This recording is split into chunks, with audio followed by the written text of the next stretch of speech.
जगत गुरु तत्वदर्शी संत रामपाल जी महाराज के मंगल प्रवचन। तो तब परमात्मा ने कहा था कि धर्मदास, सत्य ब्राह्मण की है हत्या, जो चौका तुम देवो नेता। ब्राह्मण से हत्या सो होई, जल स्नान करत हो सोई। पृथ्वी ऊपर पग जो धारे, करोड़ जीव एक दिन में मारे।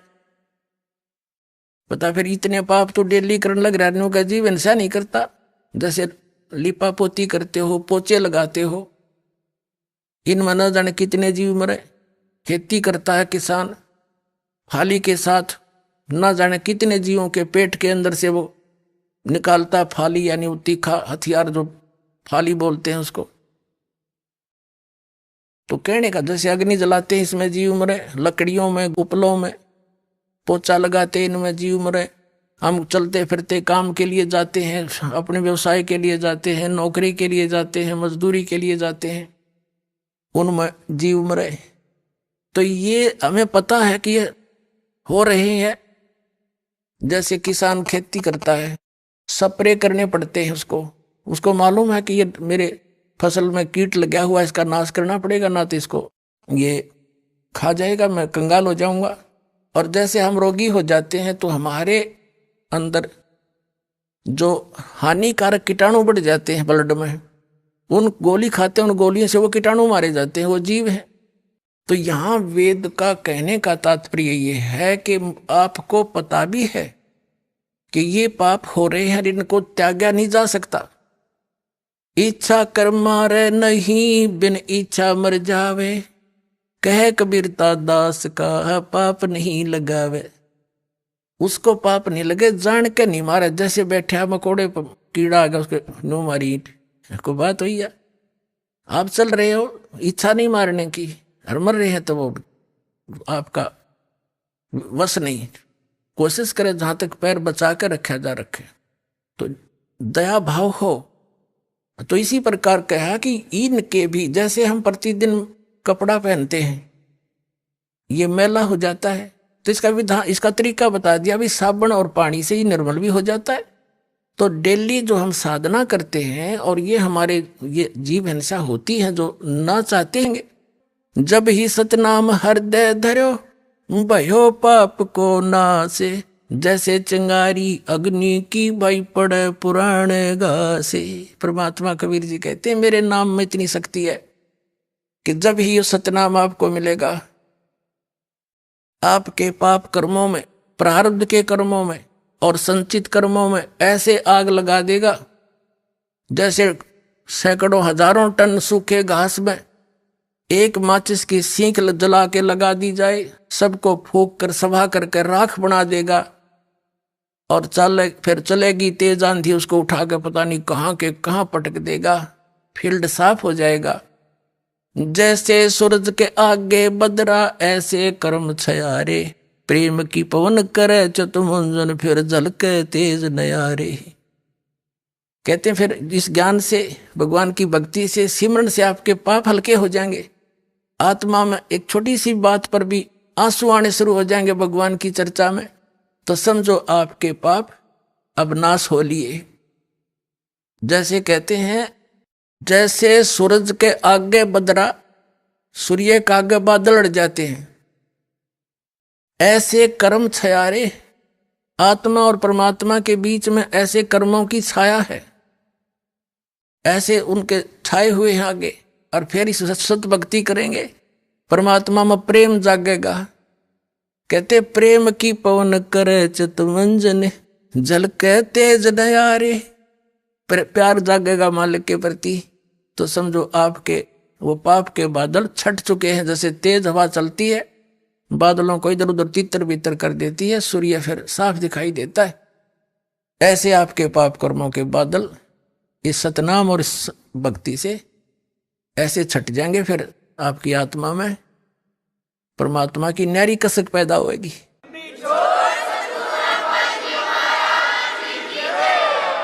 और कहते हैं बिना प्रेम पावे नहीं, चाहे करोड़ समाधि ला। भगवान के ज्ञान से और इस भक्ति से आत्मा निर्मल होगी, हमारा जो करड़ापन वो खत्म होगा, जो हृदय में हमारा पाप जमा होने से हम इतने कट्टर बन गए हैं, हम झुकना जानते नहीं, हम कोई नेक काम में रुचि रही नहीं, तो ये हमारे पाप कर्मों का दुष्प्रभाव है। पाप कट जाएंगे फिर आप कति निर्मल आत्मा हो ही। ये तड़ंगा अड़ा दिया काल ने, हमें बुरे बना दिए, बुराई खत्म होगी, हम भक्त बन जाएंगे।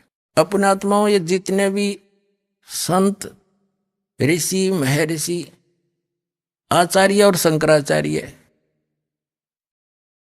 अब इनके ज्ञान से देखो पुण्यात्माओं, कबीर साहब कहते हैं खरना होवे के हरि कब हूं, सिंह की खाल उड़ाए।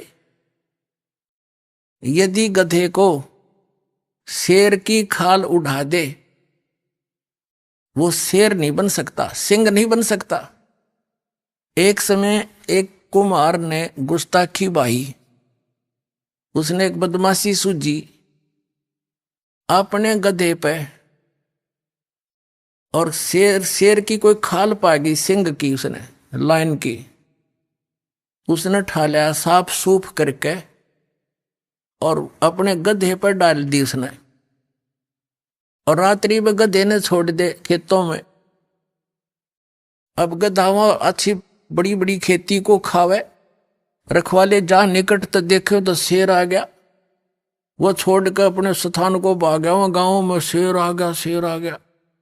अब कोई ना जा उन खेतों में रात्रि में, सुबेरे वक्त से वो पकड़ दिया, वो अपने घर ने खाल उतार कर रख दे, सारा दिन काम ले, और अच्छा खच्चर बन गया गधा, खूब खा खा खेती के।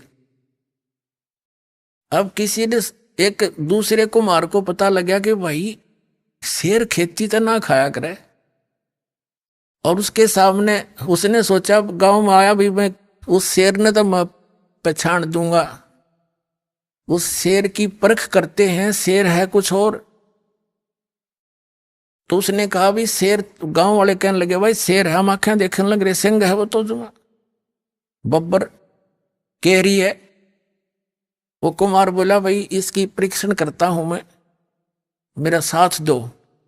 गांव वाले कहने लगे हम ना जा भाई, रात में वहां तो शेर आता है। वो कहने लगा तुम ऊपर चढ़ दियो वृक्षों पर और मेरे साथ चलो। वो 10-20 व्यक्ति उन खेतों के आसपास दूसरी साइड में, जिधर वो शेर था, चांदनी रात थी, दूर तो दिखा उतरता, वहां पर खेती खाता हुआ गेहूं बाजरा ने ले गया था कुमार। वो लाग गया अपनी बोली बोलन, हो वो नकली शेर कभी उठी हुआ को कैसी, वो भी ला गया हो चुका। वो उड़े आ लिया थोड़ी देर में उन्ने के पास में, और वह खाल उतर गई, भाग्या दौड़ा, वो खाल उतर गई नीचे, गधा का गधा। वो को मार पीटा, अगर तो हमारा नाश कर दिया, निकम्मे हम ड्रावर दिए, या खेती तो खाई सो खाई। तो पुण्यात्माओं, कबीर परमात्मा कहते हैं खरना हो वह के हरी कब हूं, सिंह की खाल उड़ाए। ये मैं ऋषि नाम धरण तो मैं ऋषि हो जाएंगे। अब शेर की और गधे की बोली से पता लगे है, तो उनकी बोली में बोली मिली सारे की, तो पता लग गया शेर की बोली ऐसी होती है, गधे कैसी होती है। तो महर्षियों के विचार ये होते हैं जो वेद विरुद्ध हो। तो पुण्यात्मा इनकी वह खाल उतार दी दास ने, ये दिखा दिए किसे महर्षि थे।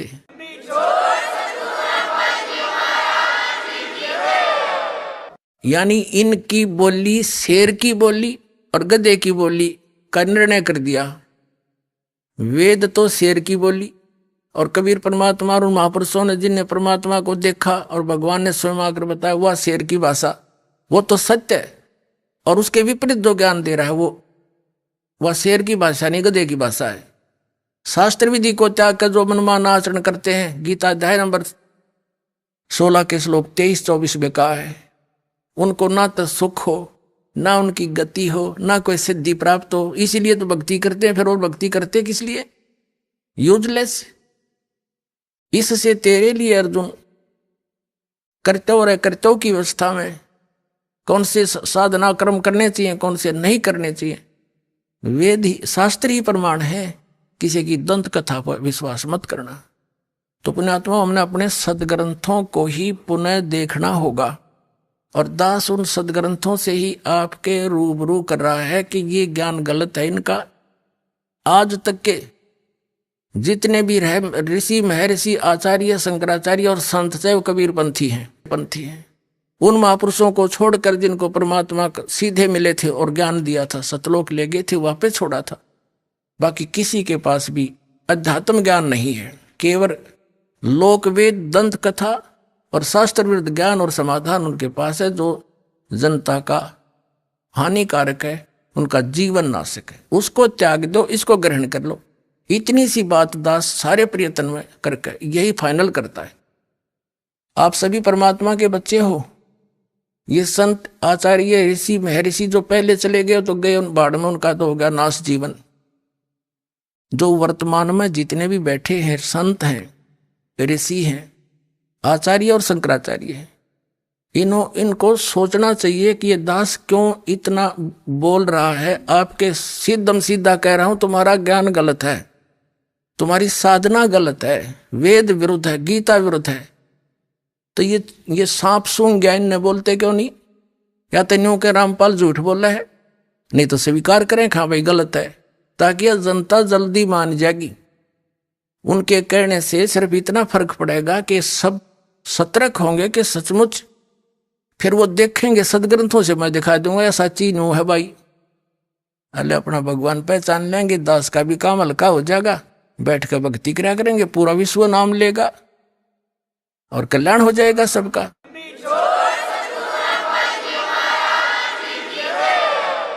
अपनात्मा वो संत, वो ब्राह्मण जो दुखी था, कई संतों के पास भटक कर महर्षि रामानंद स्वामी के पास आया था।